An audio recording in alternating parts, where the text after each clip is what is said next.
딸랑. 어서 오세요. 카페 문이 열릴 때마다 문 위에 걸어둔 종이 흔들리며 듣기 좋은 소리가 났다. 일한 지 6개월쯤 되니 에스프레소 머신을 닦으면서도 자동으로 인사가 나왔다. 샌드위치 남았어요? 근처 대학의 학생인 듯 자그마한 여학생이 물었다. 볼이 발그레한 게 러시아 인형을 닮았다. 아, 예. 2개 남았는데. 주세요. 남은 거 1개뿐일 텐데. 홀 정리를 하러 나갔던 석주가 주방으로 들어오며 말했다. 석주는 이곳 카페 동백의 사장이다. 네? 여기 2개. 하나는 직원용. 판매용은 요 놈뿐인데. 어떡할까요? 하나라도 드릴까요? 석주는 남아있던 샌드위치 둘 중 하나를 꺼내 계산대 위에 턱 올려놨다. 하는 수 없죠. 그거라도 주세요. 뜨거운 아메리카노 2잔도요. 같이 포장해 주세요. 샌드위치 아메리카노 2잔. 13,000원입니다. 감사합니다. 등 뒤로 포스기 화면을 톡톡 찍는 소리를 들으며 지우는 에스프레소 머신에서 커피샷을 내렸다. 웅. 소리와 함께 까만 커피액이 방울방울 떨어지면 어느새 기분 좋은 커피 향이 가득 퍼진다. 종이컵을 꺼내 뜨거운 물을 받고 그 안에 커피샷을 투하. 그리고 뚜껑을 닫으면 커피는 완성이다. 이곳에서 일한 지도 6개월이 다 되어가고 있었다.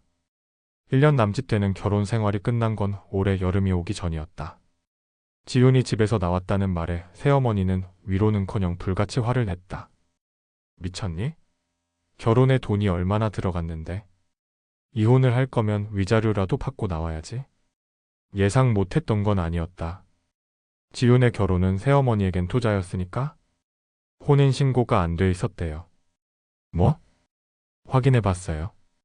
정말 혼인신고가 안 돼 있었어요. 바보처럼 그런 것도 확인을 안 했어? 저 빌붙으려고 여기 온 거 아니에요. 적어도 아시긴 해야 할 것 같아서 알려드리려고 온 거예요. 지우는 그 길로 새어머니의 집에서 나왔다. 애초에 새어머니의 계산 속에 결정된 결혼이었다. 하지만 선택은 지훈 자신의 몫이었다. 이 결혼에 문제가 있었다면 상대를 잘 알지도 못한 채 주변 상황에 맞춰 쫓기듯 결혼한 자신의 잘못이었다. 잘못된 결혼으로 피해를 봤다면 제 운명을 타인의 손에 맡긴 탓이었다. 당장 갈 곳이 없는 지훈에게 손을 내밀어준 사람은 친구인 호정이었다.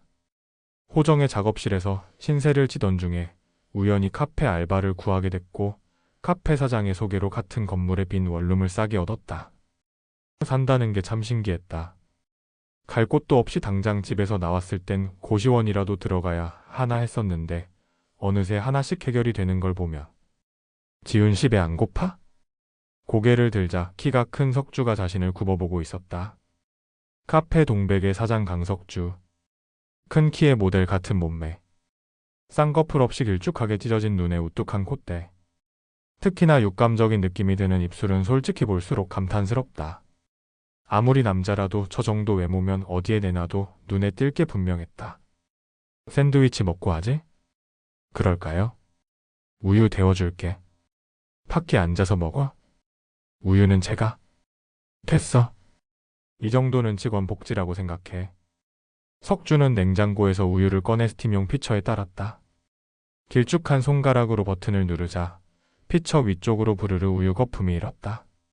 석주는 따끈해진 우유를 머그잔에 따라 쟁반에 놓은 후 지은 몫으로 빼놓은 샌드위치를 함께 놨다. 감사합니다. 지우는 그가 건네는 쟁반을 감사히 받았다.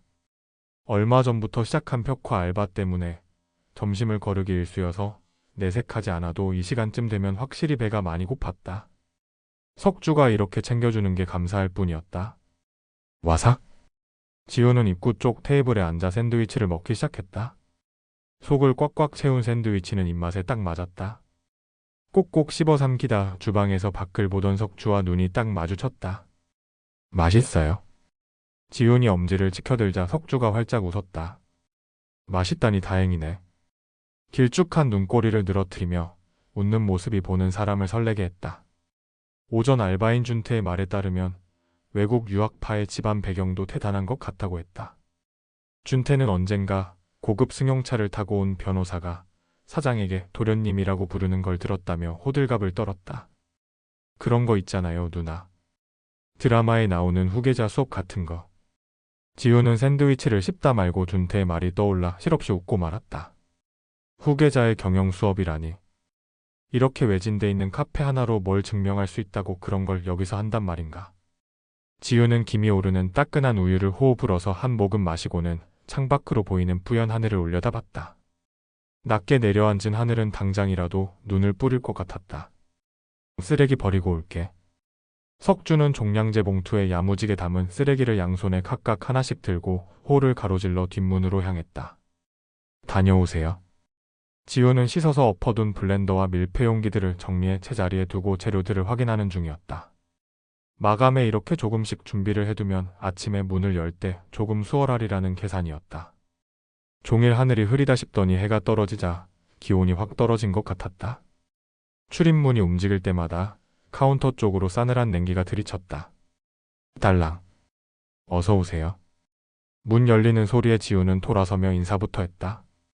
인사와 함께 웃는 게 습관이 된 탓에 입꼬리가 자연스레 올라갔다. 들어온 사람을 확인한 순간 지우는 그 자리에서 굳고 말았다. 전혀 예상치 못했던 인물이었다.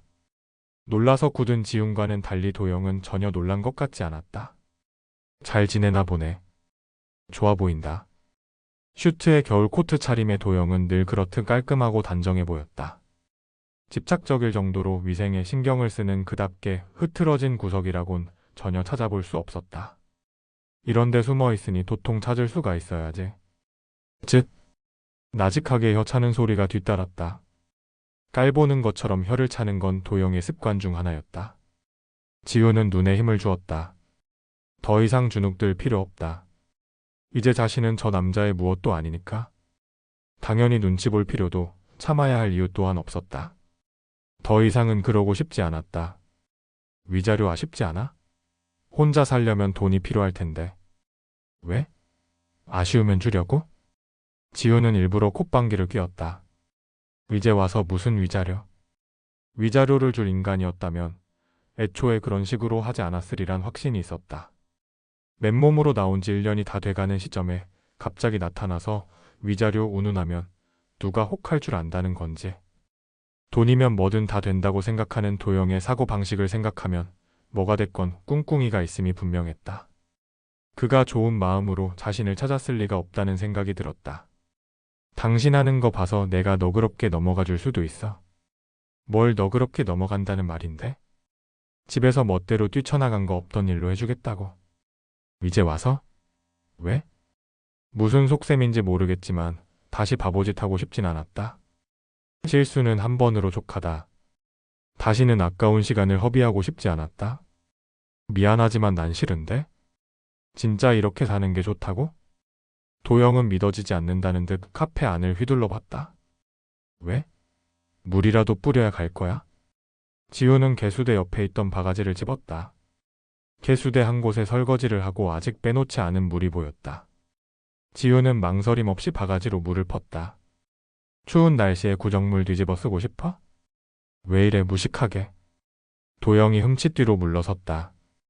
결벽증에 가까운 도영의 성격을 생각하면 예상대로의 반응이었다. 무슨 생각으로 여기까지 왔는지 모르겠지만 당신 뜻대로 될 일 절대 없을 거야. 네가 아직 고생을 덜 했구나. 도영은 인상을 썼다. 고생? 여기가 빌어먹을 당신 집보다 100배는 나을걸? 빌어먹을? 어디서 품위 없이? 품위는 너나 챙겨. 지우는 손에 든 바가지를 흔들었다. 구정물 뒤집어 쓰고 싶지 않으면 당장 꺼져. 당장이라도 손에 든 바가지를 끼얹을 것처럼 앞으로 나서자 도영이 후다닥 문 쪽으로 물러났다. 이봐. 흥분하지 마. 조심하라고.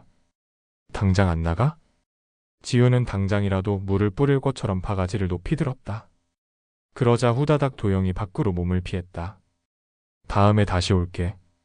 그땐 성질 좀 가라앉히고 천천히 다시 이야기해. 도영은 문 너머에서 열린 문틈으로 말하고는 갓길에 세워놓은 자신의 차에 탔다. 이전에는 본 적 없는 쨍한 느낌의 새파란 스포츠카였다. 차의 뒷공무니가 멀어지는 모습을 바라보다 지우는 들고 있던 바가지를 개수대에 내려놨다.